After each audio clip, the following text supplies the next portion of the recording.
अखिल भारत हिंदू महासभा त्रिदंडी के राष्ट्रीय अध्यक्ष ऋषि त्रिवेदी ने की प्रेस वार्ता। गोरखपुर पहुंचे एवं पार्टी के संगठनात्मक कार्यों की समीक्षा और कार्यकर्ताओं की बैठक में लिया हिस्सा। मीडिया से वार्ता के दौरान बताया कि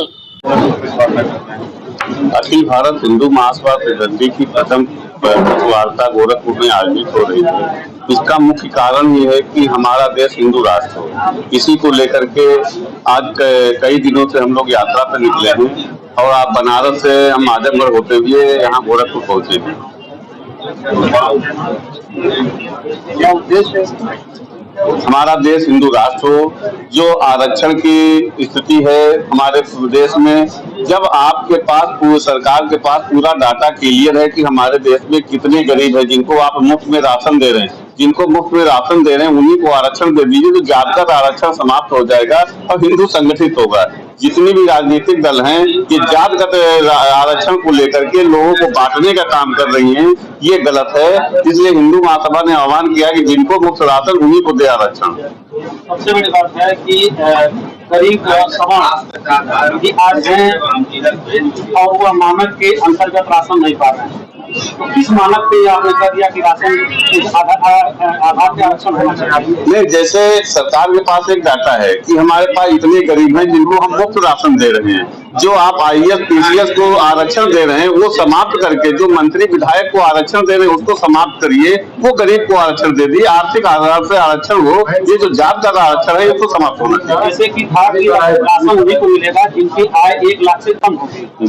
आज एक आदमी हीरो होंडा खरीदता है जिसकी कीमत 1,20,000 रुपए है समथिंग, तो क्या उसको राशन के श्रेणी में लाया जा सकेगा? सरकार उनको राशन दे रही है। आप लोग भी चैनल के माध्यम से देख रहे हैं। बताना चाहूंगा कि सब सरकार उनको राशन दे रही है जब उनके पात्र में वो गरीब हैं, और गरीबों को जिनके पास खाने को नहीं उन्हीं को आरक्षण राशन दिया जा रहा है, तो उन्हीं को आरक्षण दे दीजिए ना। ये जातगत आरक्षण समाप्त कर दीजिए।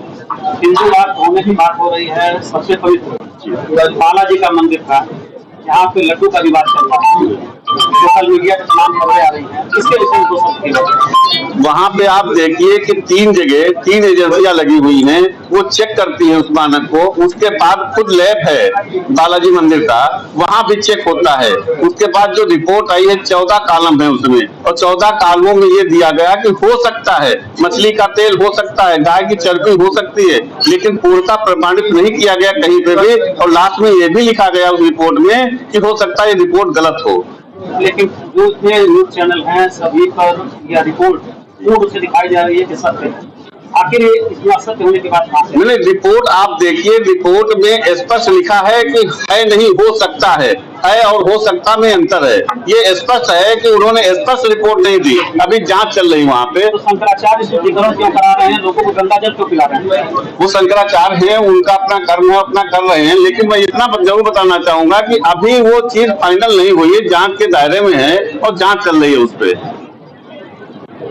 इसे लोग कह रहे हैं कि सरकारी ट्रस्ट जो मंदिर को लिए हुए हैं उसे जो संस्थान है मठ उनको वापस करना चाहिए। इसके विषय में बिल्कुल सत्य बात है। जो हमारे धर्म स्थल हैं, जो हमारे मठ मंदिर हैं, जो सरकार के अधीन हैं, जिनका पैसा मदरसों में जाता है, हज यात्रा में जाता है, वो बंद होना चाहिए। वो पैसा जो भी चर्चा चढ़ावा जो भी आता है वो हिंदुओं के उत्थान पे खर्चा होना चाहिए। उनके जो छोटे छोटे मठ मंदिर हैं उनके निर्माण में, उनके उत्थान में, उनके जीर्णोद्धार में खर्च होना चाहिए। भाजपा भी कहती है कि हिंदू राष्ट्र होना चाहिए, आप भी कह रहे हैं, दोनों में कोई मतभेद? भाजपा कभी नहीं कहते हिंदू राष्ट्र होना चाहिए। हिंदू राष्ट्र की बात 1915 में पंडित मदन मोहन मालवीय जी ने और वीर सावरकर जी ने उठाई थी। तब से हिंदू राष्ट्र की बात चली आ रही है कि हिंदू राष्ट्र होना चाहिए। और मेन चाहिए भाजपा कह रही है सबका साथ और सबका विकास। ये संभव ही नहीं है। हिंदू महासभा का एक ही नारा है कि हिंदू का साथ, हिंदू का विकास और हिंदुत्व पर विश्वास। आपकी मदर जैसे जो मातृ संस्था है, क्या अखिल भारतीय हिंदू महासभा ही है? अखिल भारत हिंदू महासभा। सबका साथ